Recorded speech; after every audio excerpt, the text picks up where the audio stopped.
마태복음 22장 41절부터 46절까지 마태복음 22장 41절부터 46절까지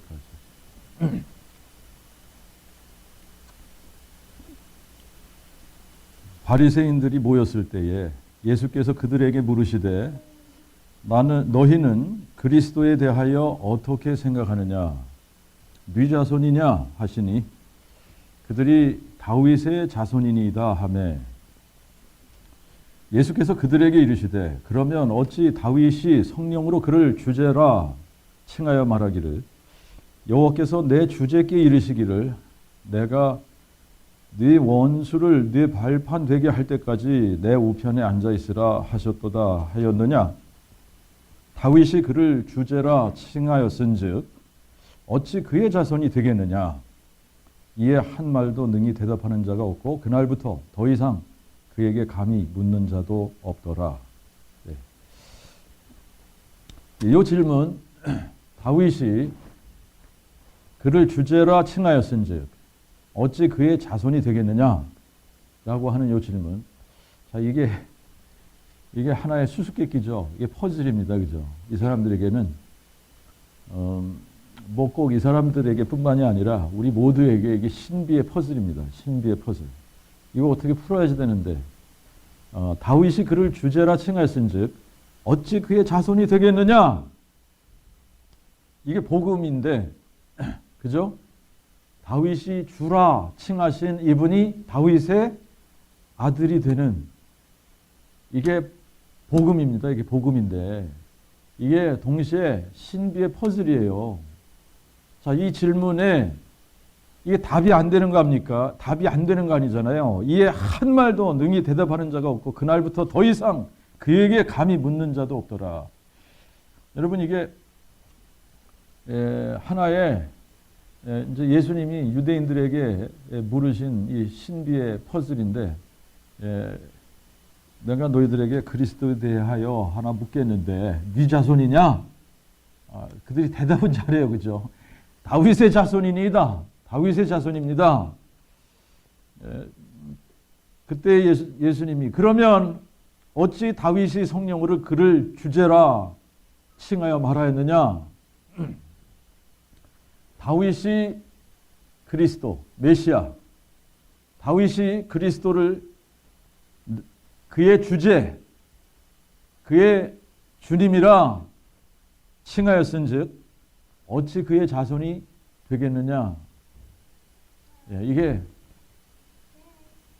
이거를 뭐 밀리언 달러 퀘스천 이상이죠. 이게 빌리언 달러 퀘스천, 트릴리언 달러 퀘스천. 이게 풀리면 복음이 풀리는 거 아닙니까? 이게 여러분 이게 놀라운 신비의 퍼즐인데 유대인들에게만 있는 사상이 하나 있었습니다. 여러분 이거는 이방인들 속에서는 찾아볼 수가 없습니다. 오직 유대인들에게만 있는 아주 유일한 유대인들에게만 있는 유일한 사상이에요. 유일한 사상. 이게 메시아 사상이다라고 하는 겁니다. 메시아 사상. 무슨 사상이요? 메시아 사상. 메시아라고 하는 이 단어는 히브리 말입니다. 히브리 말. 히브리 말이고 이거를 헬라어로 번역을 하면 그리스도라고 하는 거예요. 크리스토스라고 하는 겁니다. 자, 그러니까 메시아는 히브리 말이고 크리스토스는 헬라 말이고 그리스도는 한국말이고 그죠? 그리스도. 근데 이거는 누구에게만 있었던 유일한 사상이냐? 유대인들에게만 있었던 유일한 사상이다라고 하는 겁니다. 유대인들에게만 있었던 유일한 사상. 자, 이제 이게 어디서부터 유래를 하냐? 이 신명기 18장에 가서 보면 한번 가서 보실까요? 여기서부터 지금 유래하는 겁니다. 신명기 18장 15절 내 하나님 여호와께서 너희 곧 내 형제 중에서 나와 같은 선지자 하나를 내게 일으키시리니 너희는 그를 들을지니라. 19절에도 보고 18장 18절 거기도 보면 내가 그들의 형제 중에 너와 같은 선지자 하나를 그들을 위하여 일으키고 내 말을 그의 입에 두리니 내가 그에게 명하는 것을 그가 다 무리에게 고하리라. 여기 15절하고 그 18절 말씀을 여러분들 한번 잘 가서 보면 이제 무슨 약속이냐 하면 여호와 하나님께서 너희 형제 중에서 나와 같은 선지자 하나를 일으키시겠다라고 하는 겁니다. 모세와 같은 선지자 하나를 이스라엘 중에 일으키시겠다라고 하는 겁니다. 그죠? 그런데 이 모세라고 하는 이 사람을 여러분들이 잠깐 보시면 이 모세는 하나님하고 직접 대면해서 말하던 사람입니다. 그죠? 그러니까 하나님으로부터 직접 말씀을 받아서 이스라엘 백성들에게 하나님의 말씀을 전해주던 사람, 또 하나님으로부터 직접 율법을 받아서 이스라엘 백성들에게 율법을 나눠준 사람. 자, 그러니까 이제 하나님의 말씀을 직접 받아서 이스라엘 백성들에게 이 생명의 말씀을 이제 나누어준 이 선지자. 그뿐 아니라 여러분 모세를 보면 모세는 이스라엘 백성들이 하나님 앞에 범죄했을 때 그냥 하나님과 이스라엘 백성 중간에서 이 중재 역할을 한, 그죠? 중재 역할을 한 중보자가 된 사람이 모세입니다. 모세. 그뿐만 아니라 모세는 이제 이 첫 번째 사사와 같은 사람이죠. 그래서 직접 이 하나님을 대신해서 이스라엘 백성들을 통치한 룰러, 왕과 같은 그런 특징이 있었던 사람입니다. 이제 그래서 그 이제 율법대로 이렇게 하면은 이스라엘 백성들에게는 이제 어떤 특정한 직분이 있었는데 이 직분이 뭐냐면 선지자라고 하는 직분이고 제사장이라고 하는 직분이고 왕이라고 하는 직분입니다. 이러한 직분을 받을 때는 율법대로 그냥 무조건 선지자가 되고 왕이 되고 제사장이 되는 것이 아니라 특정한 법칙을 따라서 이제 선지자가 되고 왕이 되고 제사장이 되는데 항상 이 세 가지 직분을 세울 때마다 기름을 부어서 세우는 겁니다. 기름을 부어서. 그래서 이 메시아, 그리스도라고 하는 이 말은 기름 부음을 받은 자라고 하는 뜻입니다. 그러니까 이스라엘 백성 중에 나중에 어떤 한 사람이 기름 부음을 받고 세움을 입는데 이 사람은 선지자와 제사장과 왕 같은 이런 모세와 같은 이러한 한 사람이지만 이 한 사람이 이 세 가지의 직분을 다 감당하는 기름 부음 받은 자로 세움을 입을 것이다 라고 하는 겁니다. 자, 그런데 하나님께서 굉장히 이제 특이하게 지금 선지자는 아무 지파에서나 선지자가 될 수 있도록 그렇게 하셨는데 제사장과 왕은 특정한 지파를 따라서 나오게 그렇게 만들어 놓으셨어요. 이 제사장들은 다 레위 지파라야지 되고 왕은 다 유다 지파라야지 돼요. 자, 그러니까 이게 이제 항상 레위 지파는 이 제사장 직분을 대행하고 유다 지파는 여기서 왕이 나오도록 그렇게 하셨기 때문에 이 한 사람이 이 세 가지의 직분을 다 감당한다는 것은 율법상 이게 불가능하게 이렇게 해놓으신 겁니다. 그런데 이제 미래적으로 하나님께서 이 한 사람을 세우시는데 이 한 사람이 이 세 가지의 이 모든 직분을 다 혼자서 감당하시는 분이 나오시겠다라고 하는 겁니다. 자, 그런데 이제 이 창세기부터 보니까 이 메시아가 어디서 나온다라고 하는 이 소망을 주느냐 하면 유다 지파에서 나온다. 그러니까 아브라함 때부터 이분을 약속을 하긴 한 겁니다. 그래서 아브라함을 통해서 이 아브라함의 자손으로 이분이 나오신다라는 약속을 주셨는데 아브라함의 약속을 받은 사람이 이삭이고 이삭의 약속을 받은 사람이 야곱이고 야곱에게 12명의 아들이 있었는데 특별하게 유다 지파, 유다를 축복할 때에 이 하나님이 야곱을 통해서 이게 예언적으로 하신 거죠. 그죠? 유다의 머리에 손을 얹고 이제 축복을 할 때에 유다 지파에게 왕이, 홀이, 셉터가, 그 다음에 실로가 오시기까지 이런 표현들이 이 유다 지파에서 메시아가 등장하시겠다. 이런 약속입니다. 자, 그런데 이제 이게 세월이 흘러서 이제 이스라엘 야곱의 아들들이 다 애굽으로 이사를 하게 되고 애굽에서 번성을 하기 시작하니까 이제 바로가 더 이상 안 되겠다. 너희들 그대로 놔두면 너희들이 우리를 그냥 이 굴러 들어온 돌이 말이죠. 이제 우리를 차내버리고 니네가 여기 다 차지하면 안 되니까 너희들을 노예로 만들어야겠다. 이게 노예 생활을 하기 시작을 한 거 아닙니까? 그죠? 그러다가 이제 모세가 등장을 하고, 그죠?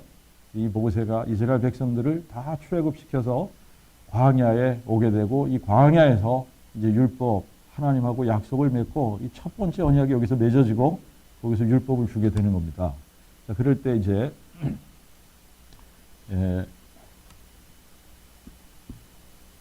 장래적으로, 미래적으로 모세와 같은 선지자 한 사람이 등장하게 될 것을 이렇게 예언적으로 말씀을 해 주셨는데, 이 지금 이 메시아, 이 메시아에 대한 이 사상이 세월이 흘러서 이제 아브라함으로부터 한 1000년이 지나서 이제 이 다윗이라고 하는 사람이 등장을 했을 때 하나님께서 이 참 다윗을 사랑하셨는데 이제 이 다윗을 사랑하신 그 이유를 사실은 우리가 이제 이 사도행전 13장에 가서 보면은 알 수 있게 됩니다. 근데 이제 이 다윗, 이세 아들 다윗을 만나니까 하나님께서 마음이 너무 흡족하신 거예요.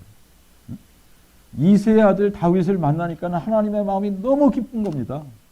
그래서 내가 너로 하여 나의 모든 뜻을 이루게 하리라. 그러면서 하나님께서 약속으로 주셨어요. 그냥 약속으로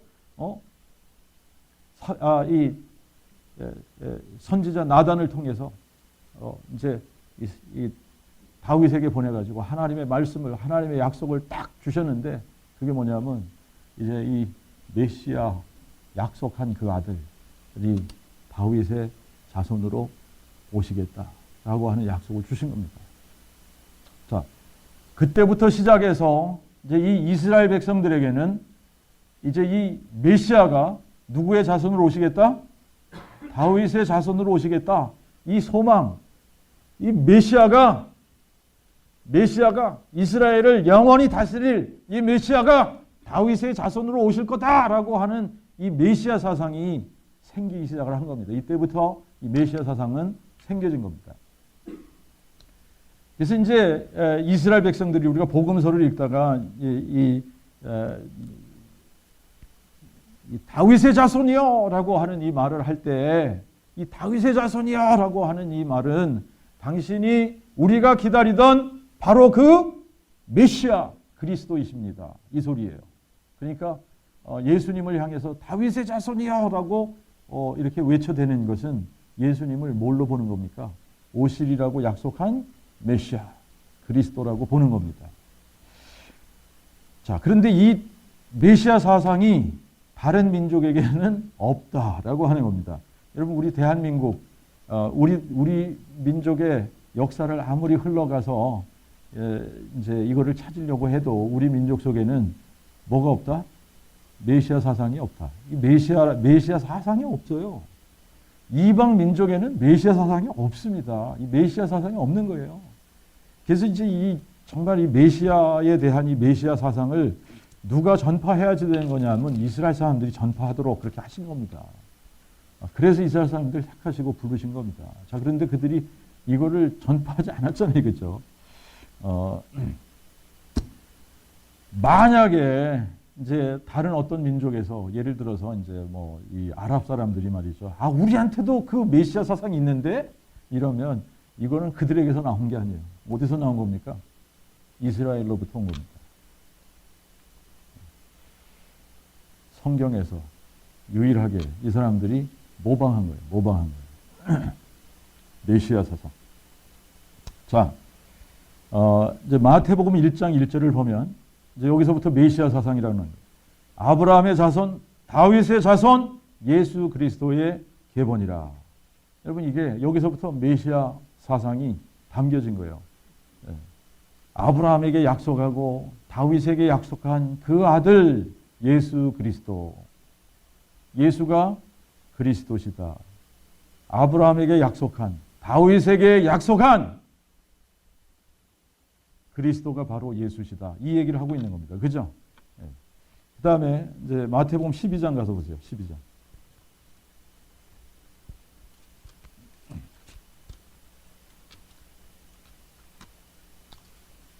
12장 22절부터 이렇게 보면 그때 귀신 들려 눈 멀고 벙어리 된 자를 데리고 오거늘 예수께서 고쳐주심에 그 눈 멀고 벙어리인 자가 말도 하고 보기도 하는지라 무리가 다 놀라 말하되 이는 누구가 아니냐?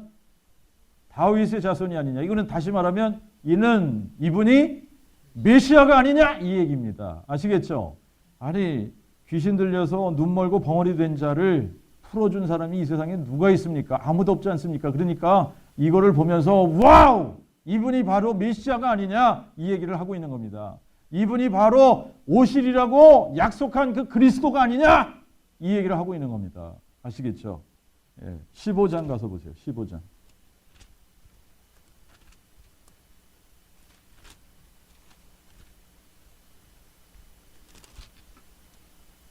15장 21절부터 봅시다. 예수께서 거기서 나가사 두로와 시돈 지방으로 들어가시니 보라 가나안 여자 하나가 그 지경에서 나와 그에게 소리질러 주여 다윗의 자손이여 저를 불쌍히 여기소서 제 딸이 흉악히 귀신 들렸나이다. 여기서 이제 이 다른 복음서에 가서 보면 이 여자가 헬라인 수로보니게 족속이다 이렇게 나왔는데 여기서는 가나안 여자 하나가 이렇게 나왔어요. 자, 이 이방 여인이 예수님을 뭘로 본 겁니까? 메시아로 본 겁니다. 다윗의 자손, 주여 다윗의 자손이요. 놀라운 거죠, 그렇죠? 이스라엘 사람도 아닌 이방 여인이 20장으로 가서 보세요. 20장.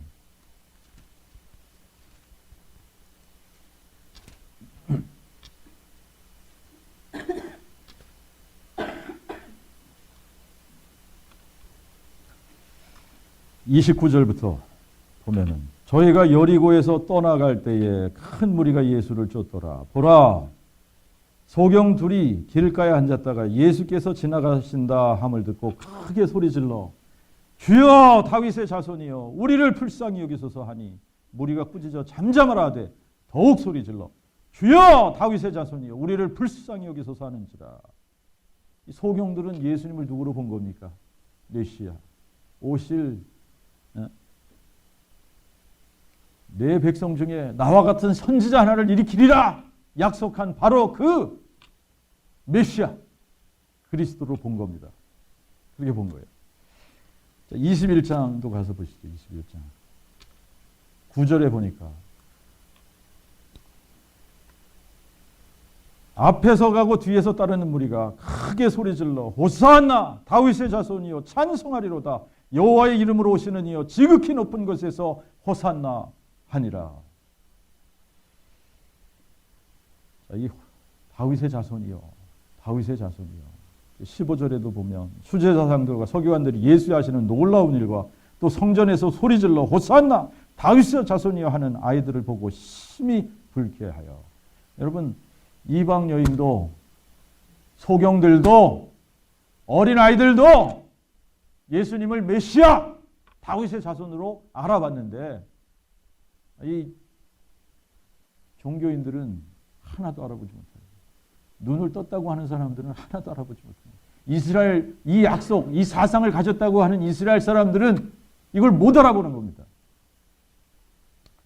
자, 그래서 이제 예수님께서 이 사람들에게 이 하나의 신비의 수수께끼 하나를 내는 거예요. 예? 그래서 오늘 본문을 다시 가서 보십시오. 바리새인들이 모였을 때 예수께서 그들에게 물으시되 수수께끼 하나 내주는 겁니다. 이거 하나 풀어봐. 너희는 그리스도에 대하여 어떻게 생각하느냐? 네 자손이냐? 그들이 다윗의 자손이니이다. 예수께서 그들에게 이르시되 그러면 어찌 다윗이 성령으로 그를 주제라 칭하여 말하기를 여호와께서 내 주제께 이르시기를 내가 네 원수를 네 발판 되게 할 때까지 내 우편에 앉아 있으라 하셨도다 하였느냐? 다윗이 그를 주제라 칭하였은즉 어찌 그의 자손이 되겠느냐? 예.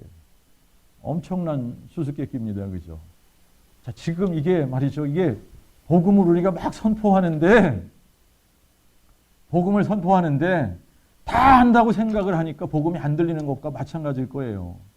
여러분, 이 유대인들, 바리새인들, 성경 박사들, 율법사들, 서기관들 이런 사람들이 성경을 얼마나 많이 합니까? 성경을 많이 알고 있으니까 자기네들이 다 한다고 생각하는 겁니다. 다윗이 주제라 칭하였던 이 그리스도가 어찌 다윗의 자손이 되겠느냐?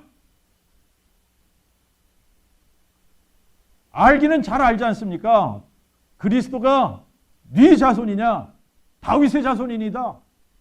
그리스도가 다윗의 자손으로 오신다. 이거 너무나 잘 알고 있는 겁니다. 그러니까 우리 다 알아. 메시아가 다윗의 자손으로 오시는 거 우리 다 안다고. 다 알아. 복음 다 알아. 다 안다니까. 왜 다 아는 걸 가지고 이렇게 자꾸 얘기해? 다 안다고 생각하는 겁니다. 그런데 그래? 그리스도가 다윗의 자손으로 온 거 알아? 아냐고? 알아? 알면 대답해봐. 다윗이 그를 주제라 칭하였은즉 그러면 어찌 다윗이 주라고 불렀던 그분이 다윗의 자손이 될 수 있겠느냐? 할 말이 없는 겁니다. 할 말이 없는 거예요. 누가 예수를 다윗의 자손으로 알아봤다? 소경들이, 어린아이들이, 이방 여인이. 그런데 성경을 많이 알고 있다고 하는 이 사람들은 바로 눈앞에 보고서도 자기들 눈앞에 다윗의 자손으로 오신 그리스도가 자기들 눈앞에 서 있는데 알아보지 못하는 거예요.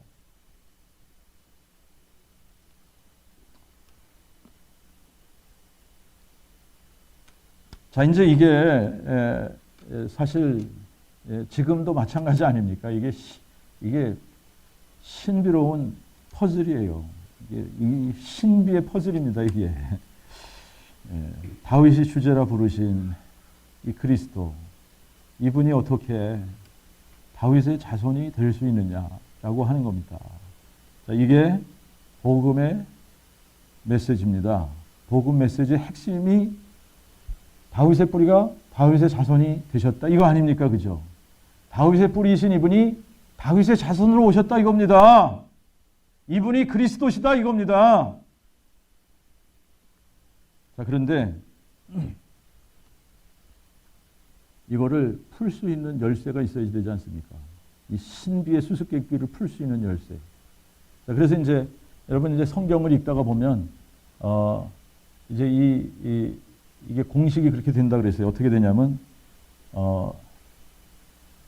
다윗의 자손이라는 이 타이틀은, 다윗의 자손이라는 타이틀은 곧 그리스도라고 하는 타이틀이다. 그래서 이 그리스도를 알아보는 이제 암호와 같은 이 메시지가 다윗의 자손이요라고 하는 겁니다. 그죠?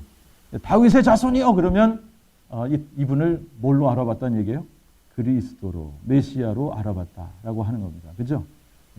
근데 이 다윗의 자손, 그 다음에 그리스도, 이분은 또 다른 타이틀이 하나가 더 있습니다.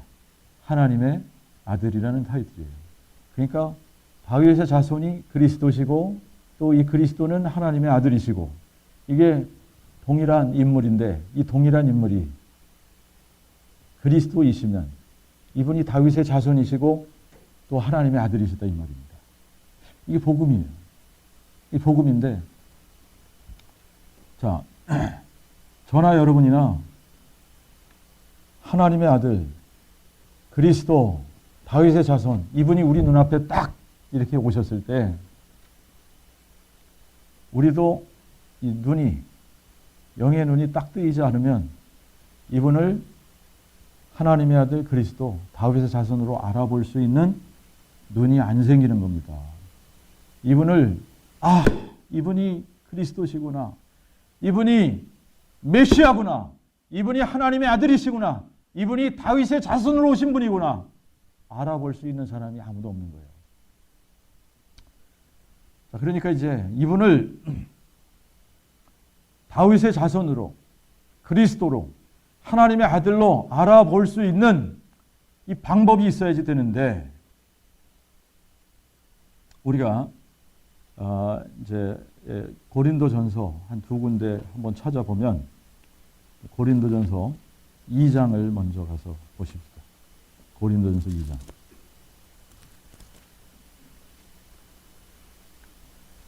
7절, 8절 여기 한번 보십시다. 자,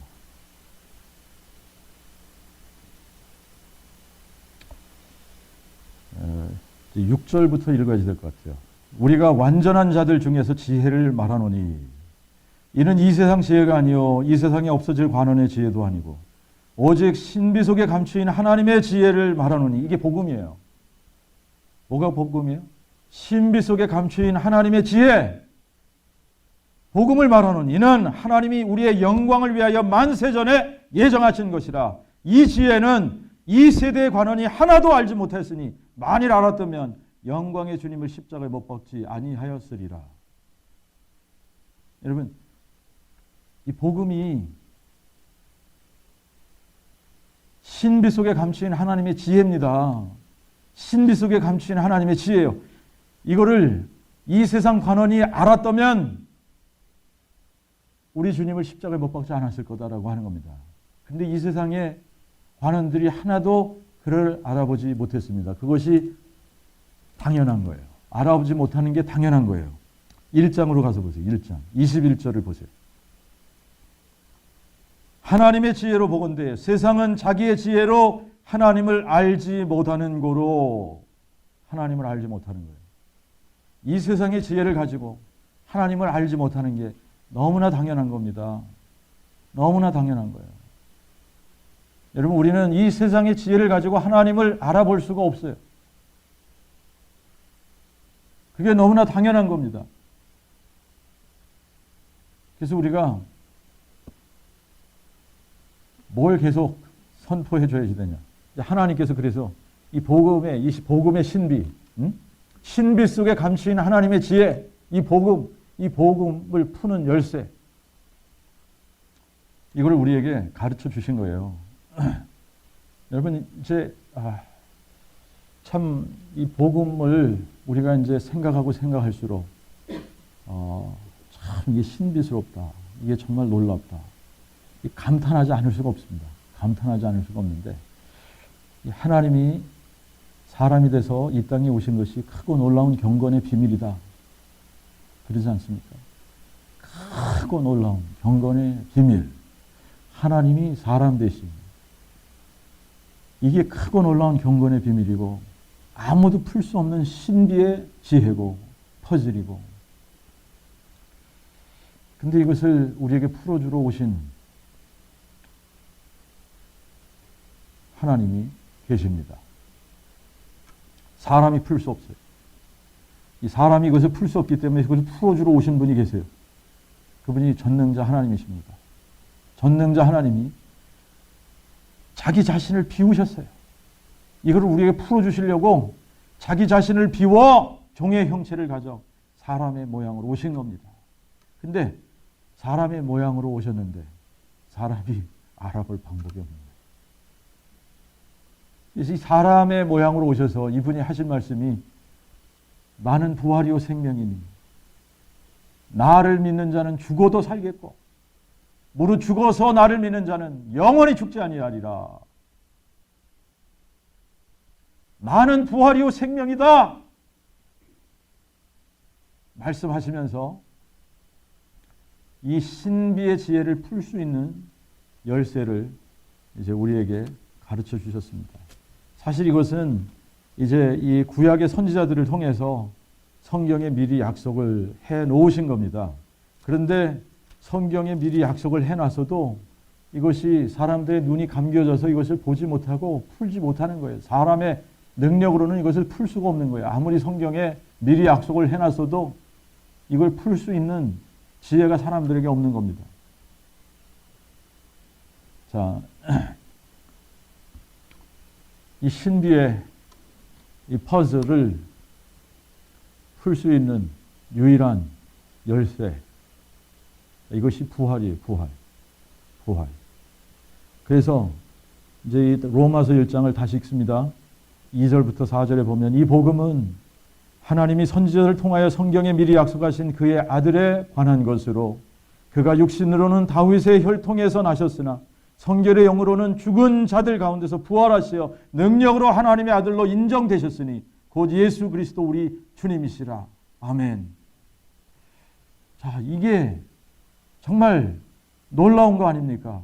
복음이 하나님의 아들에 관한 건데 성경에 미리 선지자들 통해서 미리 약속을 해놓은 건데 이 미리 약속해 놓은 하나님의 아들에 관한 약속이 이분이 전능자 하나님이 다윗의 뿌리이신 이분이 다윗의 자손으로 오시겠다 약속하신 겁니다. 이 약속 때문에 사람들이 메시아를 다윗의 자손이라고 부르는 거예요. 다윗의 자손. 그런데 이 세상 지혜를 가진 사람들은 하나도 그분을 알아보지 못했는데 어린아이들이 알아봤고, 그죠? 이방 여인이 알아봤고, 소경들이 알아봤어요. 소경들이. 볼 수 없다고 하는 자들이.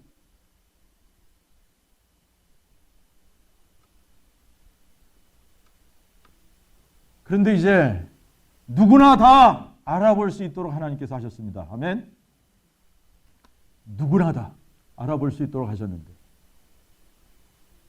이 세상에 사는 모든 사람들이 이거 하나만 딱 보면 알아볼 수 있도록 하신 것, 그것이 뭐냐? 4절에 성결의 영으로 죽은 자들 가운데서 부활하셔서 능력으로 하나님의 아들로 인정되셨으니, 부활로 이분이 성경에 약속한, 오시리라 약속한 하나님의 아들 그리스도 다윗의 자손이다 라고 알 수 있다라고 하는 겁니다. 바로 이 부활 사건이 예수님을 뭘로 알아볼 수 있게 하는 거예요? 다윗의 자손, 다윗의 뿌리요 다윗의 자손,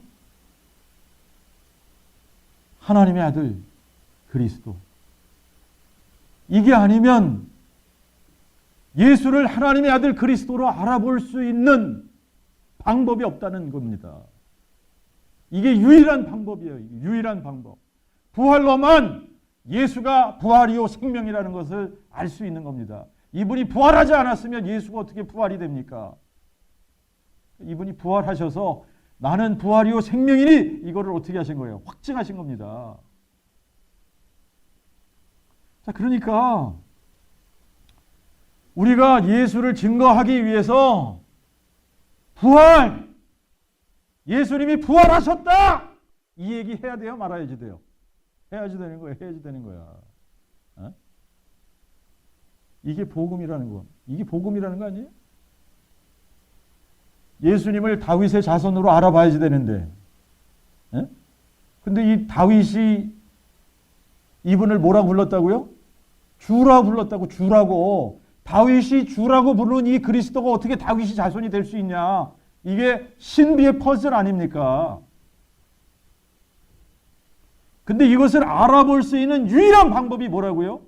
부활. 예수님이 부활하셨으니까 이분이 부활과 생명이라고 했는데 진짜 이분이 부활 맞구나. 다윗의 자손 맞구나. 하나님의 아들 맞구나. 이분이 기름 부으심을 받은 자 그리스도가 맞구나. 이렇게 되는 겁니다. 아멘 되시죠? 예. 그래서 이 부활이 아니면, 여러분, 이 부활이 아니면 이 복음의 열쇠를, 복음을 풀 수 있는 방법이 없는 거예요. 이 신비의 퍼즐을 풀 수 있는 방법이 없는 겁니다.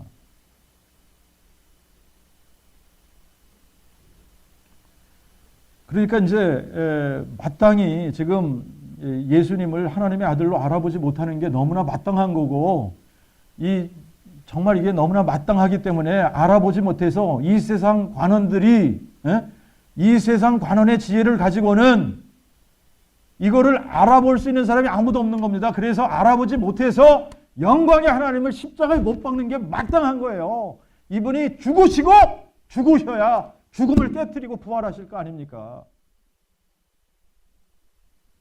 이게 너무나 합당하고 마땅한 거예요. 그렇죠? 근데 이제는 이 부활을 가지고 이게 모든 사람이 다, 부활하신 이분이 그리스도 맞다. 부활하신 이분이 전능하신 하나님인데 이 전능자 하나님이 사람이 돼서 오신 분이 맞다. 이렇게 알아보고 믿을 수 있어야지 된다라고 하는 겁니다. 그래서 하나님께서 구원받는 유일한 조건으로 두신 것이 뭐라 그랬어요?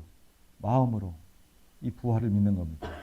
하나님이 그를 죽은 자 가운데서 살리신 것을 내 마음에 믿으면 구원을 받으리니, 이거밖에 없습니다. 여러분, 마음에 믿어지기만 하면,